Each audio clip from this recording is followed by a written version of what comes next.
What is up, guys? After DK Metcalf took over the NFL scouting combine with his freakish performance, I knew I wanted to break down his potential as an NFL prospect headed into the 2019 NFL draft. After being somewhat unknown by the average fan, this grown man, legally known as DK Metcalf, became a star overnight after running a 4.33 in the 40-yard dash. He posted a 40-inch vertical jump and 27 reps of 225 pounds on the bench press. But how does a player with these kind of physical traits fly under the radar? If there's so much hype surrounding him now, where was it in September and October when he should have been torching college defensive backs on a weekly basis? In this video, I'll be going over everything you need to know about DK Metcalf, from his NFL genetics to his strengths and weaknesses on the football field. I'm going to list off a couple NFL comps and where I think he would best fit in the first round of the 2019 NFL draft. Then I'll finish it up with some extra film review from his games against Alabama, LSU, and Arkansas for all you draft nerds out there. I still remember the day I first heard his name. I was driving to work and listening to John Ledyard on his NFL Draft podcast. If you guys don't know him, he's a real up-and-comer in the NFL scouting world and definitely worth a follow on Twitter, but it was the excitement in his voice when talking about the potential of Metcalf that really piqued my interest, especially because it was his Ole Miss teammate that most people were talking about as the #1 wide receiver for the upcoming NFL draft, so I knew I had to check this guy out. Now, I grew up like many millennial football fans watching some of the greatest wide receivers in NFL history, like Randy Moss, just torch defenses every week. Other guys like Randy Moss, T.O., and Ocho Cinco, they made me fall in love with these big play wide receivers, and I still to this day become giddy over these big wide receivers that have transcendent potential because of what they can do for an offense. Searching for the next Randy Moss or Calvin Johnson or Julio Jones has become somewhat of an obsession of mine over the years. After I'm done showing you the good and the bad, I want to know if you think DK Metcalf will end up being the next Julio Jones or just another workout warrior that doesn't pan out like Kevin White.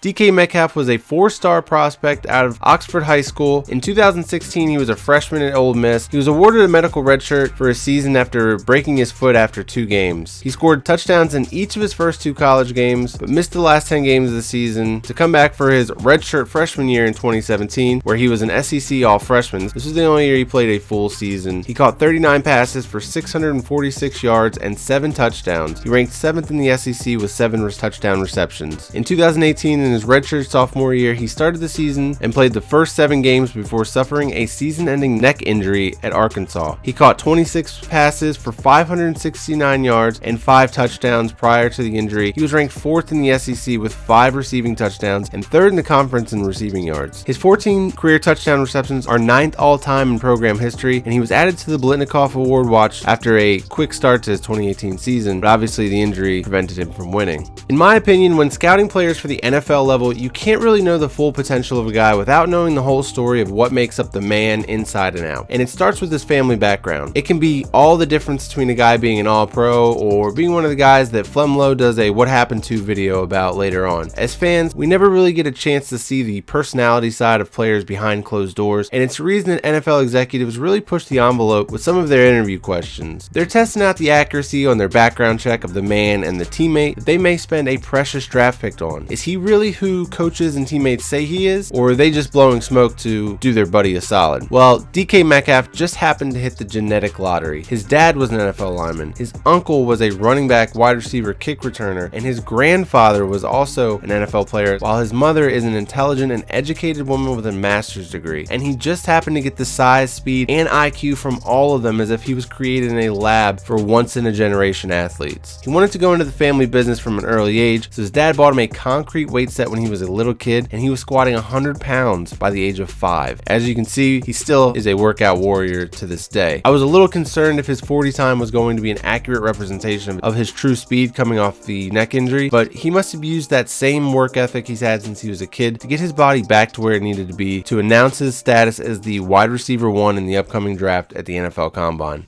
I feel like it was pretty easy to see the strengths on paper of DK Metcalf just based on his performances at the NFL Combine this year. He's obviously got great speed, but it's really good when he can get going even beyond 40 yards. He's going to be one of the top athletes on any football field on any given Sunday. And when the ball is in the air, he has got amazing ball skills and comes down with a ton of contested catches. Most notably the one against Florida State, one of his first touchdowns, I think, ever, where he actually tipped the ball up over the defensive back to himself to give himself a second chance, come down with a touchdown catch. With his size, he's also a rack monster. Just get this guy the ball in his hands and he should be able to plow over defensive backs like that one video that went viral a couple years ago. He's also got good football IQ. He's been playing football and been around football his entire life. He knows the game inside and out, and it shows up on the field. He's got good hand usage to beat the press, and he's really just a solid backyard football guy. He was really able to recognize when his quarterback was in trouble and come back to the ball to give him an outlet pass. Now, I don't want to spend too much time on the strengths because I feel like you could just turn on ESPN or any other media outlet and they will be hyping up DK Metcalf. You didn't come here because you wanted me to blow more smoke up DK Metcalf's ass, because I'll easily do that all day long and this will be an hour-long video. But what we're really trying to find out here about this guy is his ceiling really as high as his combine numbers suggest? And doubters or skeptics will look at his agility time in the cone drill and the shuttle drill, and the funny comparison is to mock him with Tom Brady's numbers because Tom Brady actually had better numbers in both drills. And what this could cause for a wide receiver would be separation issues on short to intermediate routes, and you see that a lot with his route running. He runs a very underdeveloped route tree and was mostly just running vertical routes with a little stutter go, but he has some drop issues where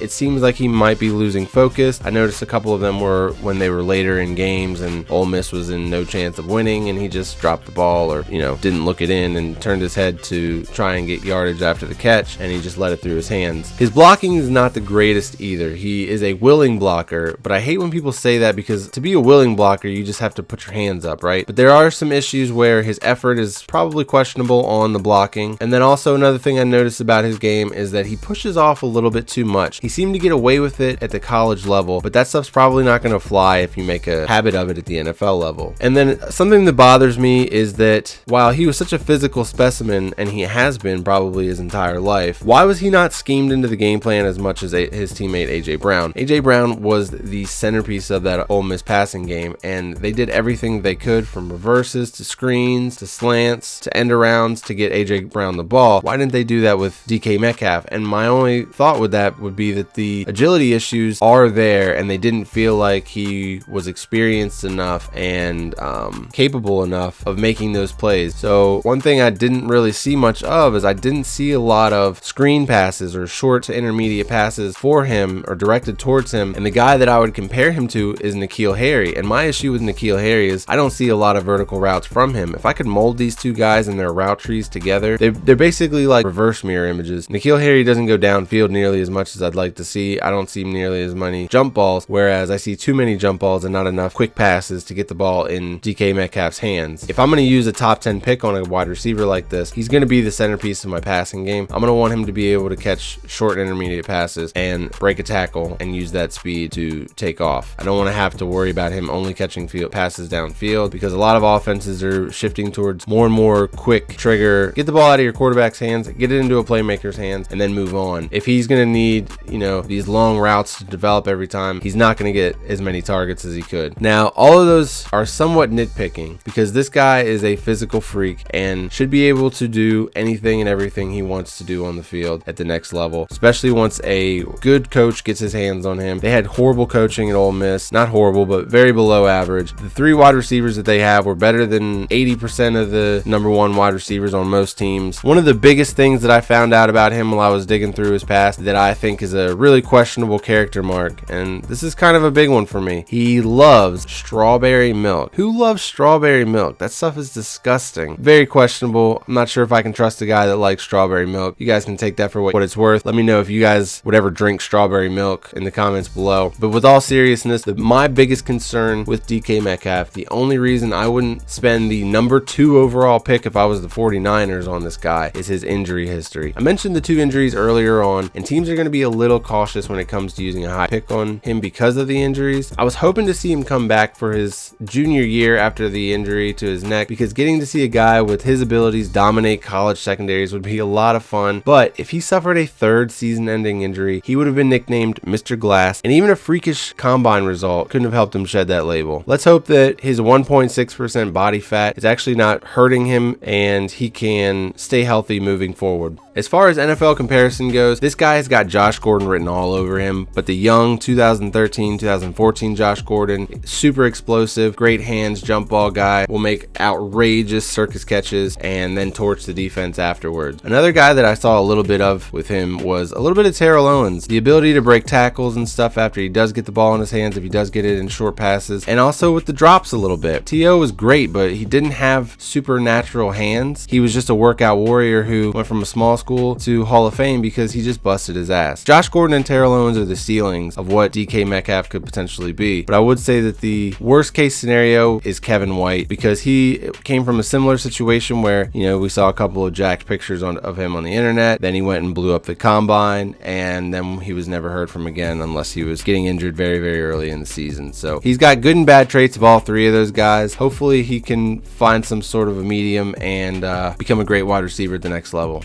If you'd asked me before the combine, I would have said he's probably going to go in the top 20, but that was always with an asterisk because I kind of anticipated that even if he didn't run well in the 40, which I actually thought he was going to run a much, much slower 40 because I didn't think he'd be back to full speed. But even with the other scores, I figured he would be a 40-inch vertical guy. You never think that a wide receiver is going to put up 27 reps on the bench, but I figured he'd, you know, show out there too, and he would have a lot of strength. I would have said he would go in the top 20, but now after this combine, I don't see any way that he doesn't go in the top 10, because if a guy like John Ross goes 9 overall, if the NFL values a speed receiver like that, there's no way that this guy doesn't go top 10. I even think that one of my ideal landing spots for him would be at number 4 for the Raiders. Everybody and their grandma made the joke about Al Davis, may he rest in peace, waking up from his grave once DK Metcalf ran that 4.33, but I actually think that it's going to be John Gruden who's going to be the most obsessed with him. I don't know if Raiders fans probably remember John Gruden making a comment about Martavis Bryant and calling him a white tiger. I actually went out and searched for that clip after this because I wanted to have it for my next mock draft, because I will probably have DK Metcalf going number 4 because he is definitely that white tiger. I think the Raiders fans are going to be surprised at how little those first 3 picks of their draft are going to be geared towards defense, and they're actually going to be towards John Gruden shaping his perfect offense. And then the next spot that I don't see him making it past is number 9 to the Bills, and that's why I think he's definitively going to go in the top 10 of this draft. I actually toyed with putting him there in a couple mock drafts before, but I chickened out because of all the defensive talent here, and now I think it won't matter. I think the teams are going to look at this draft and be like, I can get defensive guys in the second round. If you have a pick in the top 10, you're going to get a great value on a defensive player at the beginning of the second round anyways. I'm taking a guy like DK Metcalf because the limitless potential that he has is going to outweigh and is going to just completely shape your entire offense for the next 5 to 10 years.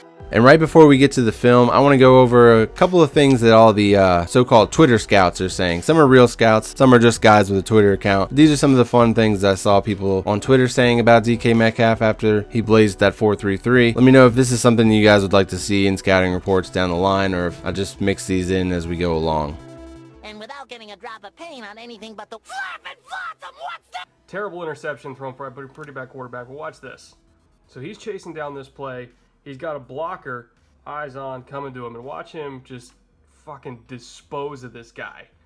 Just get the fuck out of my way. I'm running down this play. And now finally, I want to go over these plays, and I'm going to kind of freeball these. I'm not going to script this as much. I just want to look at these plays and break them down as I see, and then let me know what you guys think, if you see the same thing, if I'm missing something here, and we will get to the bottom of what we think DK Metcalf is after we actually see him on tape. So right off the bat, you guys know I love players that come up in big moments, and this is with Ole Miss down 4 on the road, 10 seconds left in the game, 3rd and goal, and DK Metcalf is matched up on Lonnie Johnson, and he just high points this ball to perfection. I mean, that's a 3rd or 4th round cornerback that he's doing that on, a big 3rd or 4th round cornerback at that. Here you can see him just with the ball in his hands. He is just a monster. I mean, if they can figure out how to get him the ball quickly and efficiently in an offense, he's going to be so hard to stop. And you can see the stiffness a little bit here on this long run, but it really doesn't matter, man. Once you get this freight train moving, it's going to be hard to stop. Here we've got the quarterback scrambling, and you see him on his blocking. It's a little bit of a whiff here, so I'm not a huge fan of him not utilizing that massive body of his. Now, the thing when watching receivers is you can't just watch every time they get the ball passed their way. You've got to watch the other plays and how they get themselves involved. You can see this is a big catch, and he's a little hesitant running through the trash here, and if he'd been hustling, he would have been right there to make sure that that fumble was recovered. Up 31-7, though, you can't knock the hustle. You're not trying to get hurt and roll your ankle while you're running through the trash. Check out the hustle, though, on this play. Comes all the way out of the screen, plays the angles right, and makes sure that he gets behind the defensive back so that he can not return this one all the way only for a pick 6. On this play, you're going to see DK at the top of the screen. He's going to run one of his signature go routes, and you're just going to see him jump up and leap up and catch this ball and just save it out of nowhere. It looks like it's kind of a Hail Mary. I mean, these guys are playing Madden out here with him, and you see a little bit of a body catch, but in my opinion, that was the right kind of catch to use in that scenario to make sure that you shielded the ball from the defender. And now you can see the game's gotten a little bit close here. The quarterback's bailing out of the pocket here. He needs to just throw it up and is able to get a little bit of a push off there, but is able to come down with the ball. He's just such a massive target that once he gets positioning on you, a defensive back's not going to be able to get around him to make the deflection. Now you can see one of the things he really needs to work on, and that's being a more effective blocker.